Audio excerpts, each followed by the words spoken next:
तीसरे माले पे आग लगी है। कलेक्टर से जानकारी ली और जो जानकारी आई है उसी आधार पर मैंने सीएस से कहा कि वो उसकी मॉनिटरिंग कर ले, आग की घटना की पूरी विस्तृत जानकारी भी आ जाए। और मुझे बताया गया कि आग को कंट्रोल कर लिया गया है, लेकिन दोबारा ऐसी कोई घटना न हो इसका भी मैंने निर्देश जारी कर दिए। और ये आवश्यक संसाधन के साथ में हमारे कोई पेपर वगैरह या कोई जैसी कोई महत्वपूर्ण फाइल कोई कागज न जले, इसका भी ध्यान रखें। उम्मीद करूंगा कि दोबारा ऐसी कोई घटना नहीं होगी, इसके निर्देश मिल जाएगी। ऑनरेबल गृह मंत्री श्री अमित शाह जी। कश्मीर से कन्याकुमारी और कामाख्या से द्वारिका तक हर चप्पे चप्पे पर यूनिफॉर्म सिविल कोड होना चाहिए। सीएए कब लागू होगा? सीएए ये देश का कानून है, पत्थर पर लकीर है, ये लागू होगा ही होगा और इस चुनाव के पहले होगा। इस चुनाव के पहले होगा, ये बहुत बड़ी बात कही आज।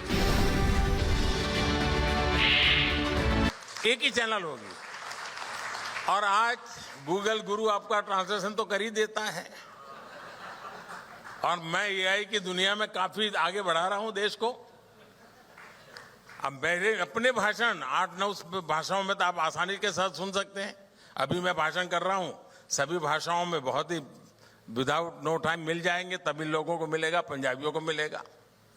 आप भी उससे क्या होगा, आपकी एक कोर टीम तैयार हो जाएगी और जो कोर टीम ज्यादा तैयार होती है, जो इकोनॉमिकली वायबल बनता है, फिर आपको 15 दिन के बाद उसको डेडिकेट कर दीजिए। आप एक दिन में 6 राज्यों की चैनल क्यों नहीं चलाते? टाइम फिक्स कर दीजिए। और टेक्नोलॉजिकली ये सब बड़ा बहुत मुश्किल काम नहीं है। दूसरा, जो आप ग्लोबल चैनल बनाना चाहते हैं, जरूरी नहीं कि हर कोई आपकी चैनल देखे। शुरू में आप एक न्यूज एजेंसी के रूप में 4 देशों पर काम कर सकते हैं। ये मालदीव वाले लोगों को मदद हो जाएगी।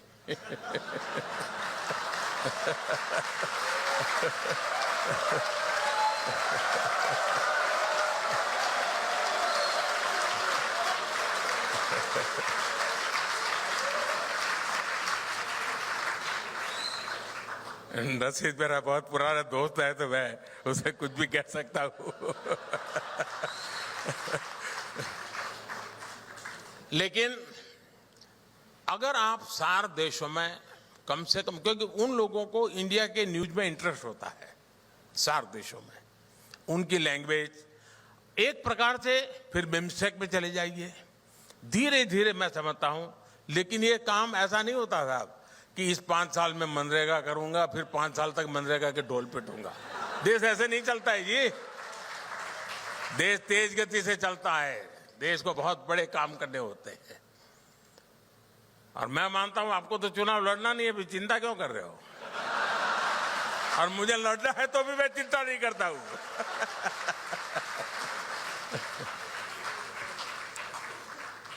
चलिए, बहुत बहुत शुभकामनाएं, बहुत बहुत धन्यवाद।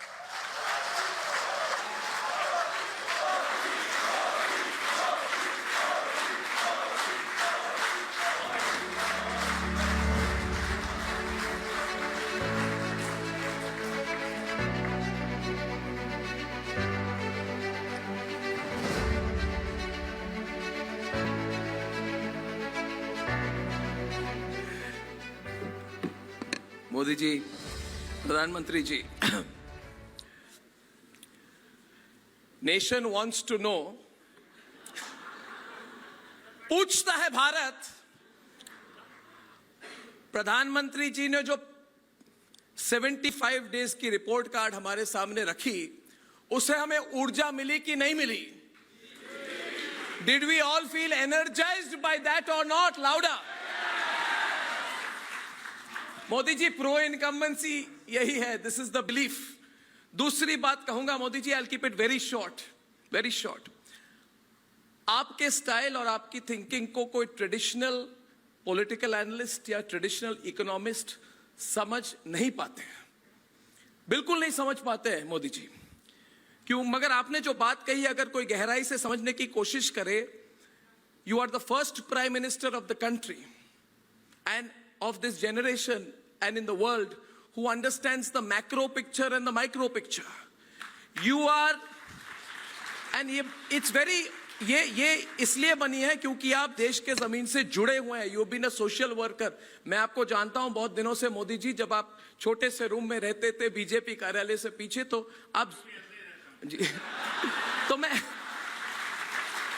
और Modi ji have been very kind to me. मुझे पता है आपको बहुत तकलीफ देता था तब भी मैं, मगर मैक्रो और माइक्रो समझना बहुत मुश्किल है। आप गगनयान और जीएसटी के बारे में भी सोचते हैं, मगर आपने जो दिव्यांगों के बारे में जो ये साइनेज सिस्टम की बात कही, इससे आपकी एम्पैथी और अंडरस्टैंडिंग भी दिखती है। This is very important for a leader and that's why people believe in it. ये कोई स्ट्रक्चरल इकोनॉमिक्स की बात नहीं है मोदी जी। और आपने एक और बात कही जिससे मतलब हम पे बहुत प्रभाव पड़ा, सब पे प्रभाव पड़ा, और पिछले 5 दिन से ट्रेंडिंग है मोदी का परिवार। और कोई आर्टिफिशियल ट्रेंडिंग नहीं है, इनऑर्गेनिक नहीं है, ये लोग कह रहे हैं ऑल ओवर। जब से किसी ने कहा कि मोदी जी का परिवार ही नहीं है, तो it is non stop trending, हम मोदी के परिवार हैं। हमारे न्यूज रूम में छोटे बच्चे भी वीडियो मैसेज भेजते हैं, आपको मैं भेज दूंगा, मोदी का परिवार हैशटैग करके। और आपने कहा कि जिनको लायबिलिटी मानकर छोड़ दिया गया था उनके साथ आप खड़े हैं। This is absolutely true. और यही मतलब स्ट्रक्चरल इकोनॉमिक्स से तो इकोनॉमिक नींव बनती है। आपने देश की सोशल नींव बनाई है।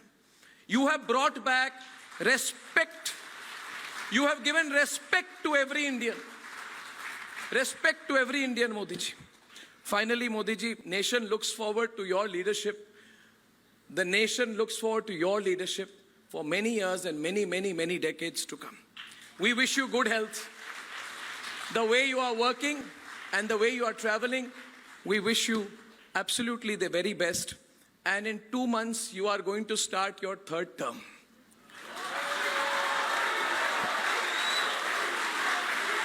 मतलब अभी तो मतलब मोदी जी 7-8 हफ्तों में आप एक ऐतिहासिक मैंडेट के साथ अपने ऐतिहासिक 3rd टर्म की शुरुआत करेंगे। And we look forward to working with you to taking your vision of the country forward. Thank you from all of us at Republic. बहुत बहुत धन्यवाद प्रधानमंत्री जी।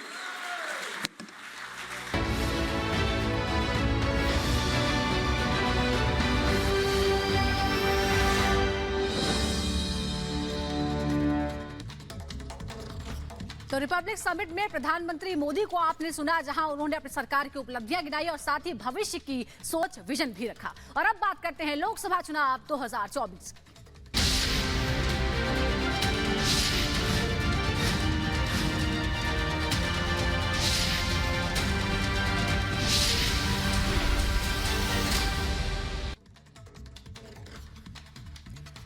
प्रधानमंत्री मोदी आज असम और अरुणाचल के दौरे पर हैं। इस दौरान उन्होंने INDI गठबंधन पर फिर एक बार जोरदार हमला बोला और परिवारवाद को लेकर फिर हमले किए। उन्होंने साफ तौर पर कहा कि ये गठबंधन वाले, विपक्ष वाले मेरे परिवार के बारे में पूछते हैं, लेकिन पूरा देश मेरा परिवार है। और हर कोई कह रहा है कि मैं भी मोदी का परिवारवादी मेरे परिवार पर सवाल उठा रहे हैं, वही मुझ पर हमले करते हैं, लेकिन इनको पता नहीं है कि ये पूरा देश ही मेरा परिवार है और देश का हर कोई कह रहा है कि मैं भी मोदी का परिवार। इनको बच्चों की कोई चिंता नहीं थी, कांग्रेस ने कभी देश की परवाह नहीं की।